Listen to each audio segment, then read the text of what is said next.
Hi, everybody. Welcome to the Energy Capital Podcast. I'm Matt Boms, and I'm here for our first roundtable today with Dr. Josh Rhodes and Micalah Spenrath. I'm going to ask each of you to introduce themselves, and then we'll get started. Josh, you want to kick us off? Sure. Sounds good. Everybody, my name is Joshua Rhodes. I wear a bunch of different hats. I'm a research scientist at the University of Texas at Austin, where I study electricity system, the grid, just energy writ large, CTO of Idea Smiths, as well as commissioner for Austin Energy. And yeah, just excited to be here.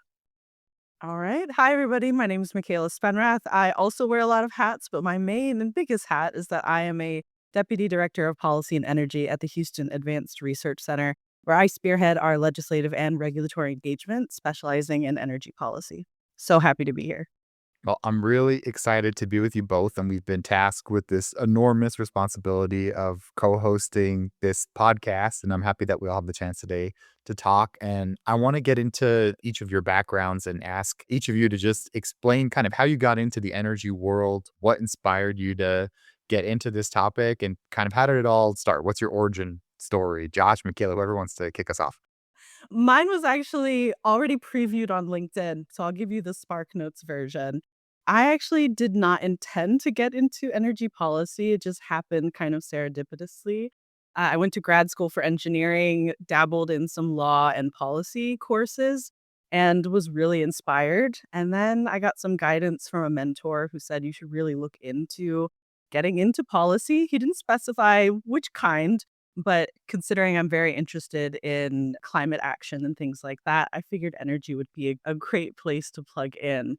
So, yeah, I got a job with Matt.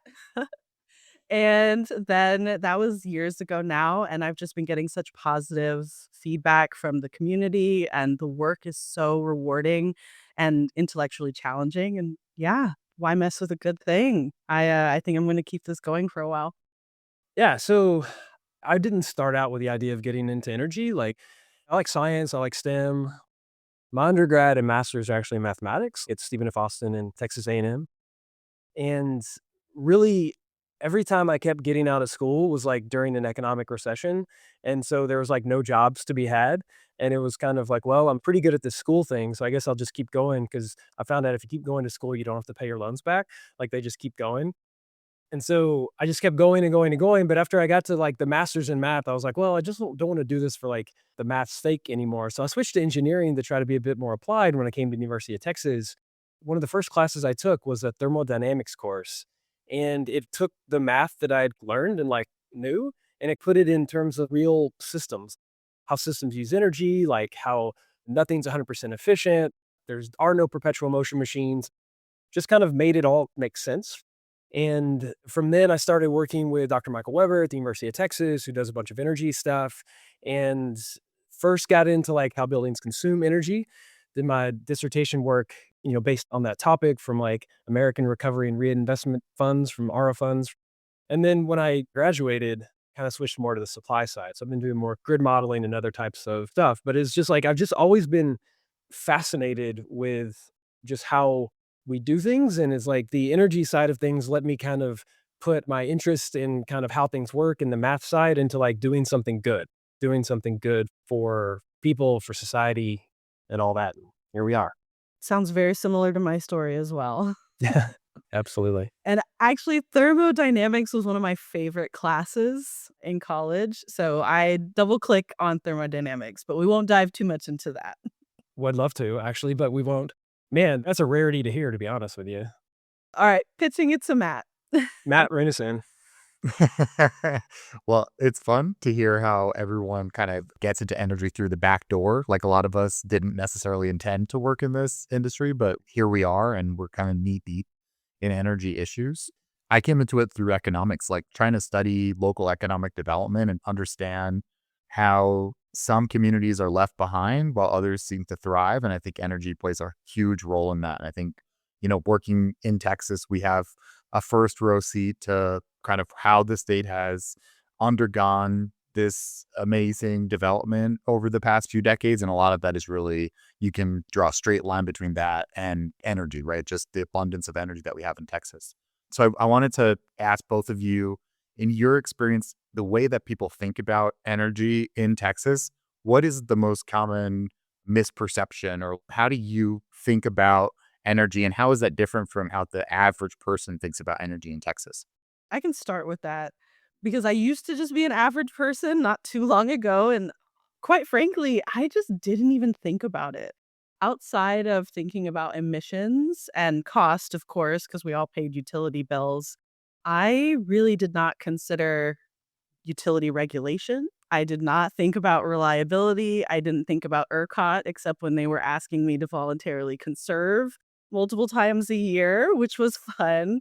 So, having that frame of reference is completely a 180 to how I think about energy now. In fact, I think it's one of the most integral aspects that we can focus on to provide better futures for communities, for individuals, and for the planet if we really wanted to tackle decarbonization. So, it's right up there with transportation, if I recall correctly, in terms of sector emissions. And so, if you really want to plug into climate, the environment, and community well being, it's hard not to see how energy isn't a player in that.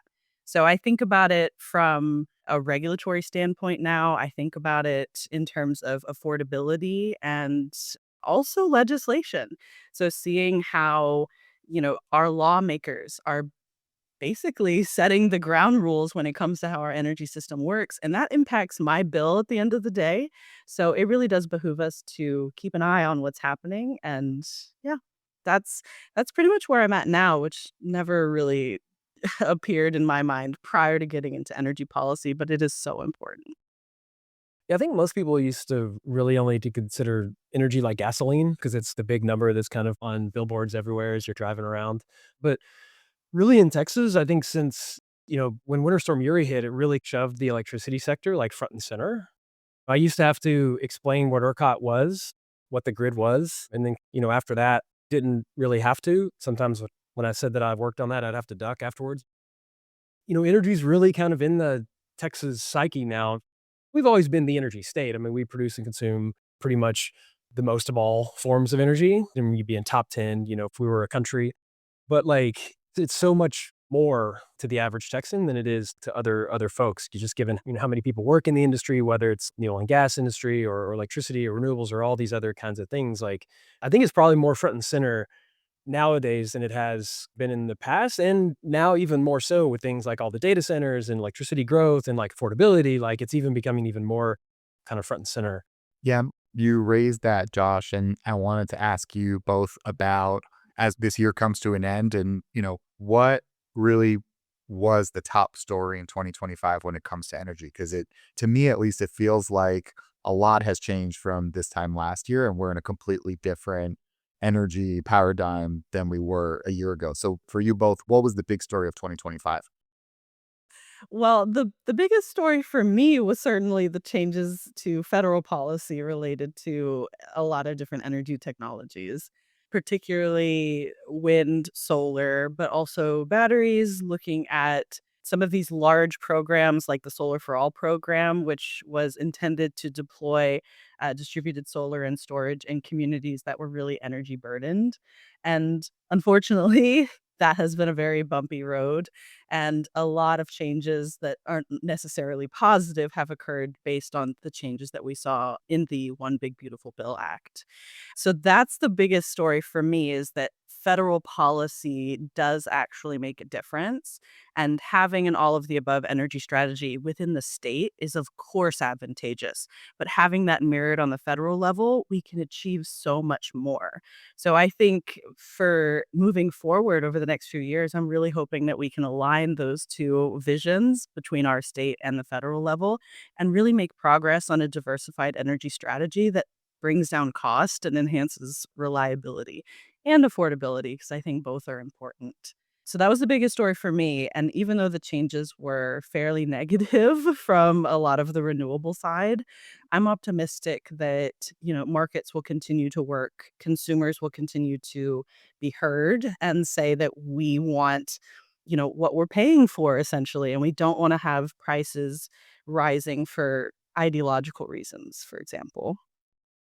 Oh, absolutely. I mean, so much happened in Texas this year around energy. I mean, I think one of the big ones for me, for sure, and this has been for everyone else, is like just watching the graph for the number of large loads and data centers just continue to like tick, tick, tick, tick, tick, tick, tick, like up faster and faster and faster. I mean, I didn't even think the numbers last year were reasonable, and now they've even just gotten more unreasonable, right? And so just like how that's going to impact everything that we are doing. It makes it hard to plan. It makes it hard to figure out where the system needs to grow. Our peak demand is 85.5 gigawatts, but there's 225 gigawatts of large load in the queue by 2030. And given the pace at which utilities move and all this kind of stuff, there's just no way we can triple the grid in 5 years. But at the same time, like we're building stuff, right? Like we approved like these 765 kVA lines, these huge power lines to go out into far West Texas to electrify oil and gas operations. This kind of reminds me of the CREZ lines that we built to like go get the wind out in West Texas. I mean, it's a lot of things up in the air, but it's a lot of big numbers and like a lot of it's pointing towards good stuff, I think.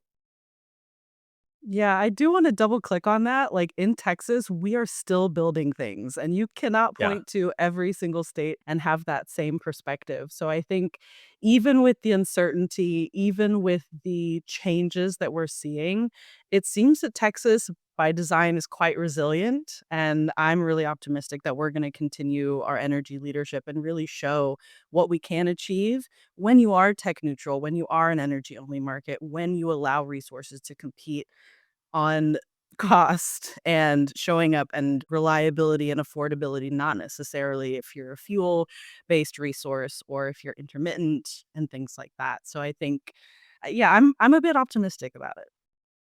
Yeah, I agree with both of you. And I think, when Josh was mentioning Winter Storm Uri and you think about how far we've come in the last 4 years, right? Almost 5 years now. I want to hear if you both agree with me on this, but I think ERCOT deserves a little more credit than it normally gets.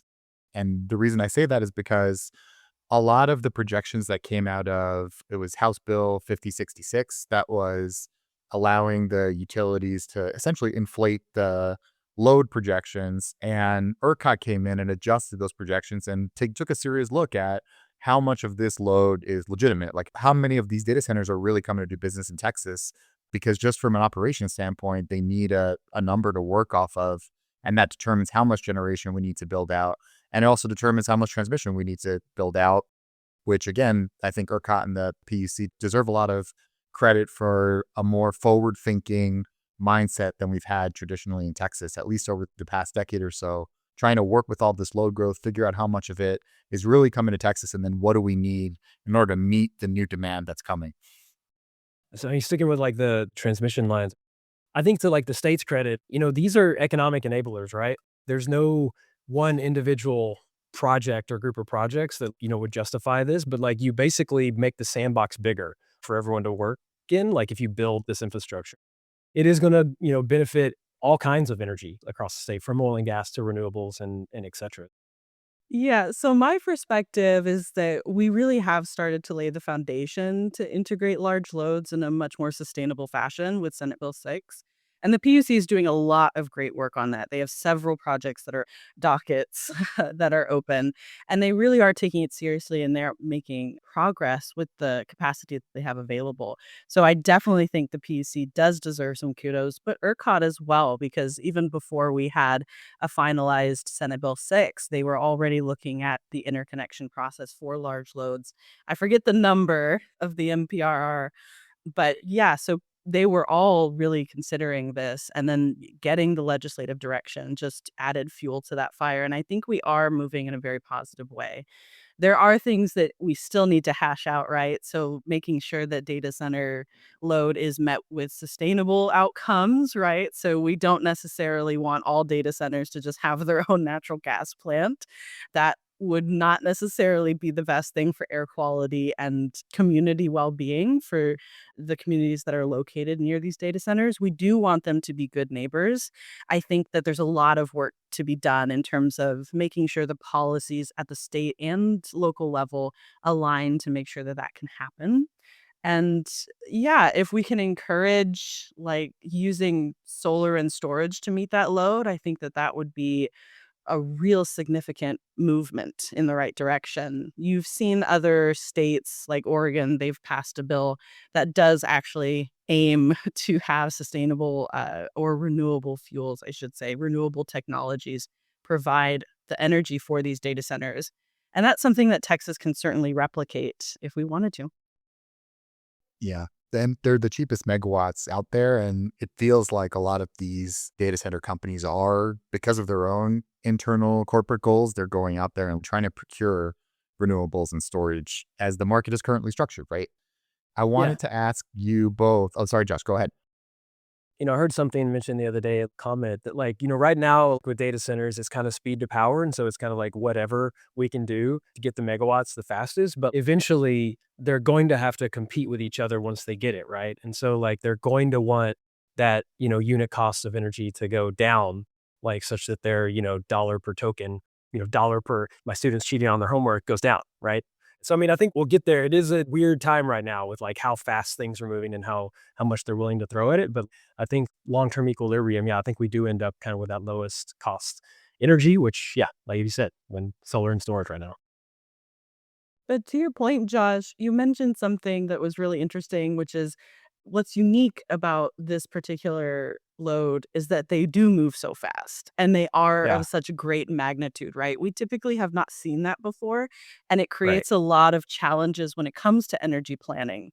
To your previous point. So I think that if there's an opportunity to align how these loads actually materialize on the grid with our planning processes, we'll be in a much better place.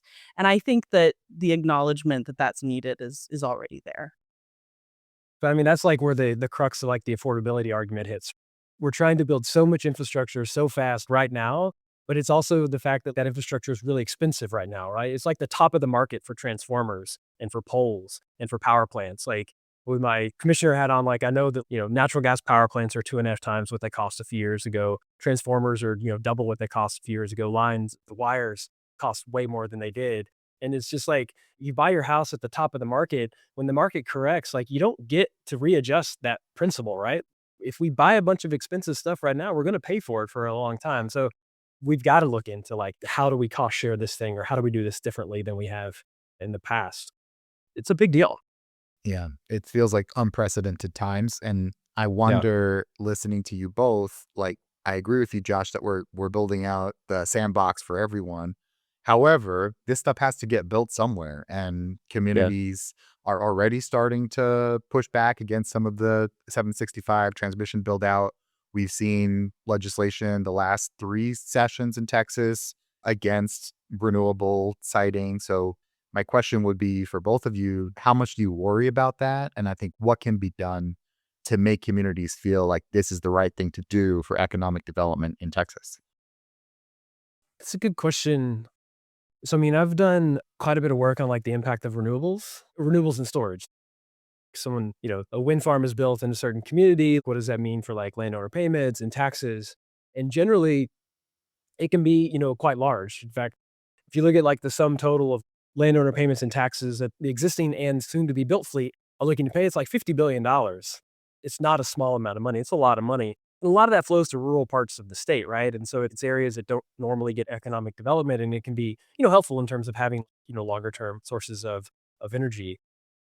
The transmission is harder. I will say, like, I mean, transmission is harder. It's like more diffuse. It's spread over more areas. It can be more visible. Yeah, I mean, I know there were fights during CREZ, and I'm not surprised that there are going to be fights during this one as well. I mean, it's just compensating people for bearing the burden, right? It's like we do that via the tax benefits that communities get for like hosting this infrastructure and the landowner payments, and just making sure that those are commiserate.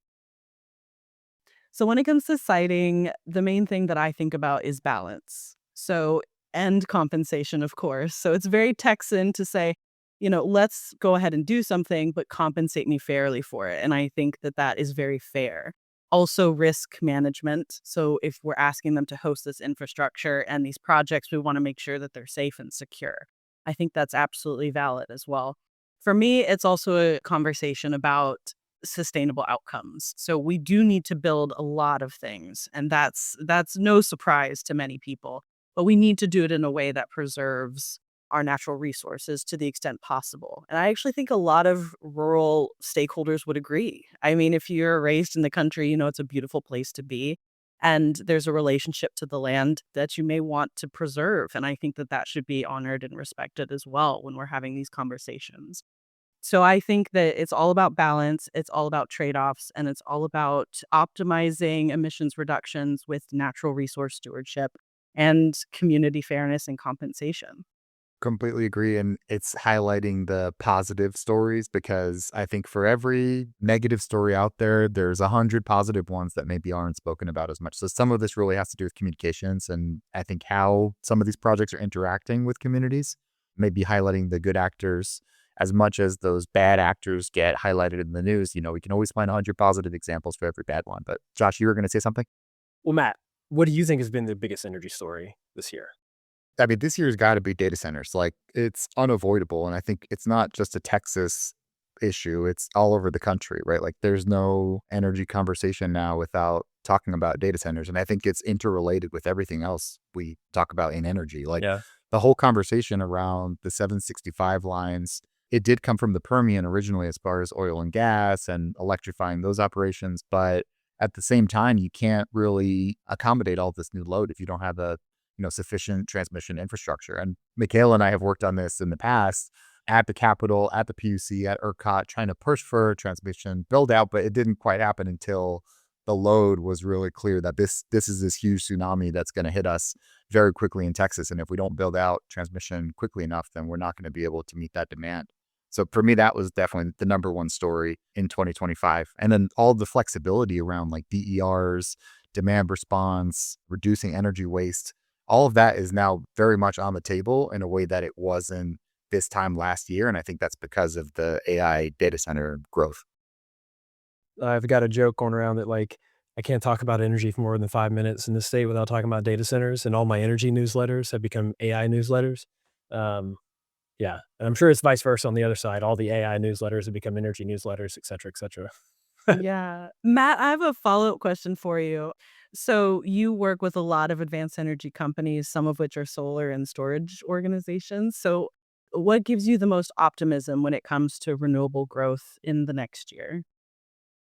I think it's those private power purchase agreements that are happening. A lot of this stuff is happening in the private sector and doesn't need the government to interfere. And I think that's why a lot of these data centers are coming to Texas because they have deep pockets. And like you said, Micalah, the number one issue for them is not how much the energy is going to cost, it's how quickly they can get their energy, right? So that flips the whole thing on its head. And we actually do have cheap, abundant energy in Texas. But the key factor here is the speed. And I think they're seeing that, Google can come in and partner with any number of renewable companies that can get them up and running relatively quickly by building that co-located array of solar and batteries, right? In a way that you can't really build it as quickly in other states. So that's what I'm excited about. Like, I feel like we're best positioned to meet the load quicker than any other state is. But I want to bounce that back to you and Josh and see what you both think about that. Oh, just look at our interconnection queue. You'll get happy real fast. Well, that's simplifying it, but I certainly find reasons for optimism when looking at our interconnection queue, and also just how readily deployable solar and storage and some of these renewable technologies can be to meet load. Because speed is going to matter, scalability is going to matter. And so I think that those are great assets of these resources, and we should really lean into that. So that's my perspective. But you also mentioned DERs, and circling back to my comment about balance, not every renewable project has to occur on a greenfield site, on undeveloped land. It can actually be a parking garage roof, it can be commercial building roofs. And so I really am excited to see like how much we can do in that landscape when it comes to distributed energy, because I think there's so much potential there if we could just tap into it. Josh? I think the thing that I've been really kind of excited about is like the distributed battery space with, announcements from the ADER program with Base and Tesla and Bandera that are finally kind of getting these, more dispatchable assets at the grid edge. Like there's been a lot of movement really quickly. I feel like in the past year and a half or so. I'm really excited about that too. Cause as we run into constraints on getting, large loads and generation and all this stuff, in greenfield sites, like we do have a lot of points of interconnection that could take small stuff. And finally, it seems like people are starting to get that business case to work out. And that's really exciting for me. Awesome. Maybe to close this episode, we can give one area of like one item that we're looking forward to in 2026, whether it's a policy, just an issue that you're interested in, but like one thing you're looking forward to next year. Yeah, so real quick, this year has also been a big year for Texas and critical minerals. In the east, the lithium in the Smackover to uranium in the Panhandle, critical minerals, Brewster County, all these other places like all around the state. I just think that bodes good for like Texas and our country as a whole. And so I'm excited to see where that goes kind of in the future. Clean, firm power. I want to see that grow and scale, and there's a lot of positive indicators for it. So I'm really excited where it's going to go in 2026. Awesome. And I think I'll go with backup power because I hope that that program will get off the ground next year. And I'm looking forward to that because that should be really fun to see how these technologies can play a role in backing up our critical facilities. So that's something that I'm looking forward to. But thank you both so much. This has been a really great conversation. And I'm really looking forward to seeing the guests that you bring on the podcast next year and listening to those amazing conversations. And we're definitely going to get together more frequently and do these roundtables next year. And this has been the Energy Capital Podcast. I'm Matt. I'm Micalah. I'm Josh. See you next time.